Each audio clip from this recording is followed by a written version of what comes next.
What is good, everybody?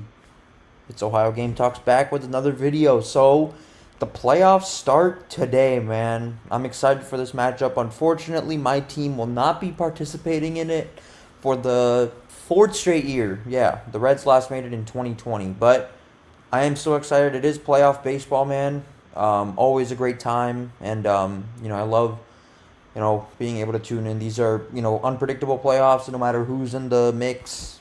We'll just see what happens, man. I'll take you through every matchup, and I'll tell you who I think wins and how many games. It's going to be a fun video to do. I mean, it's the first baseball pick-by-pick that I've done, and it's the postseason, so it's going to be exciting to dive into some of these matchups. So let's start first off.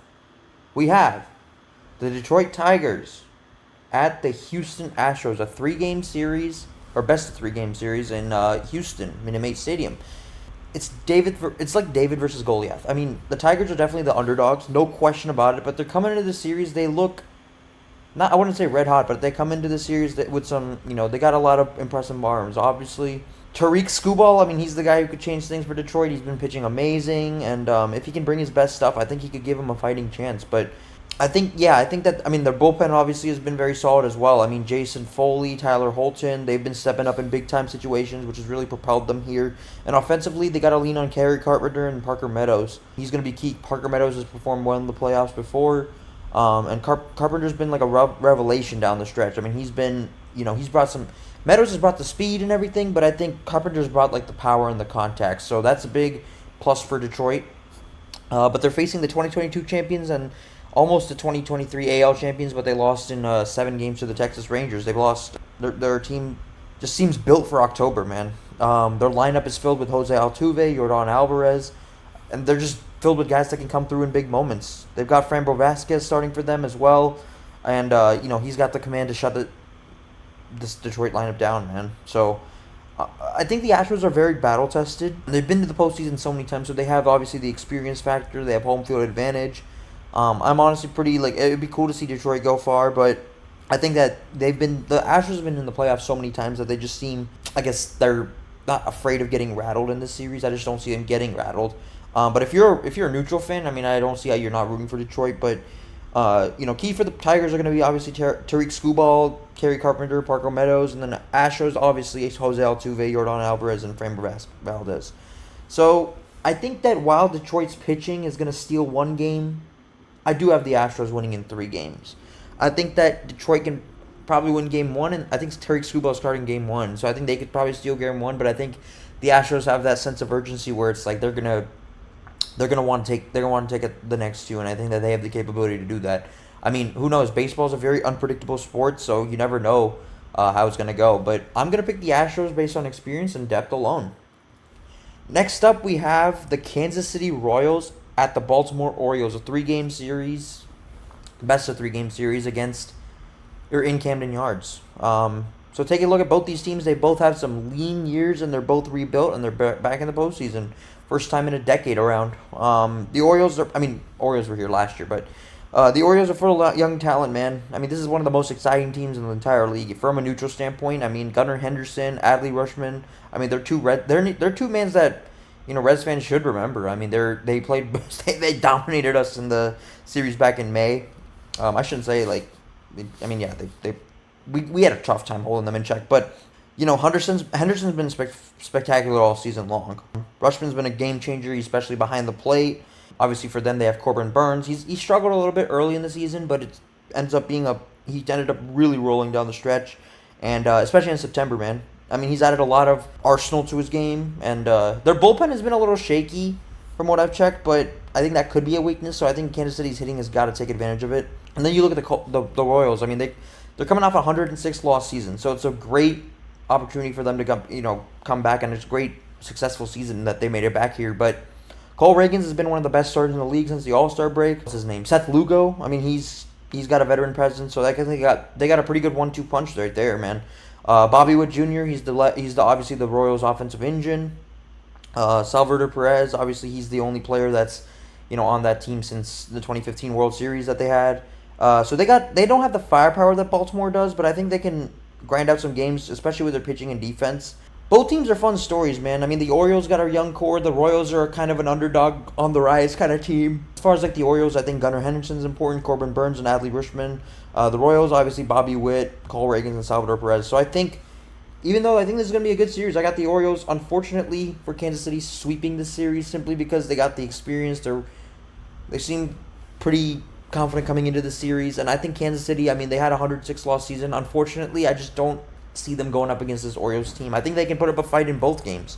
But I think ultimately Baltimore's experience is going to prevail in this one. So yeah, I mean, as much as it would be cool to see Kansas City go, but I'm going to pick Baltimore. And I think they're an young, exciting team. I think it's impossible not to root for them. So unless you're, I guess, a fan in the AL East, but yeah, I'm going to pick Baltimore here to sweep the series.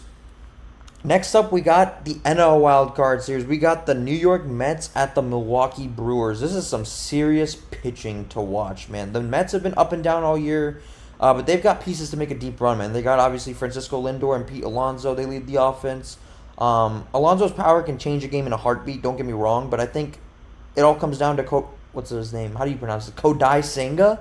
He's the ace, and I think he's going to pitch Game 1. So he's got to do what he can in Game 1 to give him a chance to win. Because I think Game 1 can definitely be a tone setter. But I think when he's on, I mean, he's nearly unhittable. And then you look at the Brewers, man. They're going to be a tough team to beat. I mean, their pitching is their main calling card. Freddie Peralta has been playing well. He's been pitching a lot better recently. Devin Williams, he's one of the best in the league, but he's been struggling. Christian Yelich has had a pretty good year. He's not quite back to his MVP level, but he's still someone who can carry this offense. The Brewers, I mean, I hate to say this, but I think the Brewers, I mean, like, look, they're a division rival, so it's hard for me to, root for them. But I think, I mean, Yelich is a very likable player. They've been a huge obstacle in the NL Central. But then you look at the Mets. I mean, you gotta think that Senga's gonna bring his game, man. I mean, don't get me wrong. I think that, obviously the Brewers offense can, get hot and start rolling. But as far as this one, as a Reds fan, I don't have a strong rooting interest, but I just can't pull for a division rival, if that makes sense. So as far as the rooting interest, I am going to be probably rooting for the Mets, but because sorry Brewers fans, I just can't pull for a rival. That just doesn't feel right for me. If the Cardinals, Cubs, Pirates, Brewers are in the situation, it's hard for me to root, I guess, for them because they play in the NL Central just like us. So it's tough, man. But I am going to roll with the Milwaukee Brewers in 3 games. I think that Senga can will New York to a Game 1 win. But unfortunately, I just think the Brewers, they come back and they win the next 2. They're at home. They've been pretty good all year. So I think the Brewers, I think the Mets, they've had some postseason struggles. I mean, they lost in 2016 to the Giants, obviously. They lost. Have they been back? Yeah, they went in 2022. I think they lost in the wild card. I forget who. I think it might have been the Diamondbacks. I don't remember exactly. But yeah, they've been struggling recently in the playoffs. So I think that just continues. I don't know. You can say they've kind of upset the bad luck card, I guess. But for this one, I'm going to roll with the better pitching here, and I'm going to roll with the Milwaukee Brewers. And lastly, guys, we got the San Diego Padres hosting the Atlanta Braves. This is from Petco Park. This is an interesting matchup. The Padres have been red hot since the All-Star break. Michael King will start Game 1, I believe. Joe Musgrove, Dylan Cease, they've given them a deep run in the dangerous rotation. I think they could carry them through this very short series. Obviously, on offense, they're led by Manny Machado, Jurickson Profar, and Fernando Tatis Jr. Obviously, they've been leading the way as well. Jackson Merrill's been a stud for them. Tatis is not having the best year, but his presence in the lineup is always a scary sight for pitching. Then you look at the Braves side. They've had to battle a lot of injuries per usual. They lost Ronald Acuna Jr. early, and now I think Austin Riley's out with injury. Spencer Strider as well. So this team is dangerous. I mean, Max Fried, he's one of the best lefties in the game. So I think he's going to be coming off short rest. He's got the ability to shut down any lineup possible. Marcell Ozuna and Matt Olson, they've kind of been carrying the offense, at least from what I'm seeing in Acuna's absence. So I think this is going to be an interesting one. Yeah, not a huge rooting interest in this one, but I think it's hard not to respect what the Padres have done. I mean, especially if they've turned the way they've turned the season around. If you're neutral here, I mean, I think the Padres might be the way to go. I think the Braves injury, man, the Padres have been red hot, to close out the September, slate, I guess, of the final regular season slate of games. And the Braves just injuries, I just unfortunately think it's just going to catch up to them. So, sorry, Braves fans, if you're watching this, but I got the Padres sweeping the Braves, actually. I think they just come in red hot, and they just come in very confident. They know kind of a team that they're just injury bugged. So, yeah, those are my picks, man. I got the Brewers, Padres, Astros, and the Orioles. So, yeah, I mean, all the home teams win. No, that was not coincidental. did my research. So that's pretty much it, guys. I appreciate you guys watching my picks. It means a lot, and hopefully we can get a good playoff baseball weekend, and the rest of the week, I should say. So it'll be exciting and fun. You guys take care.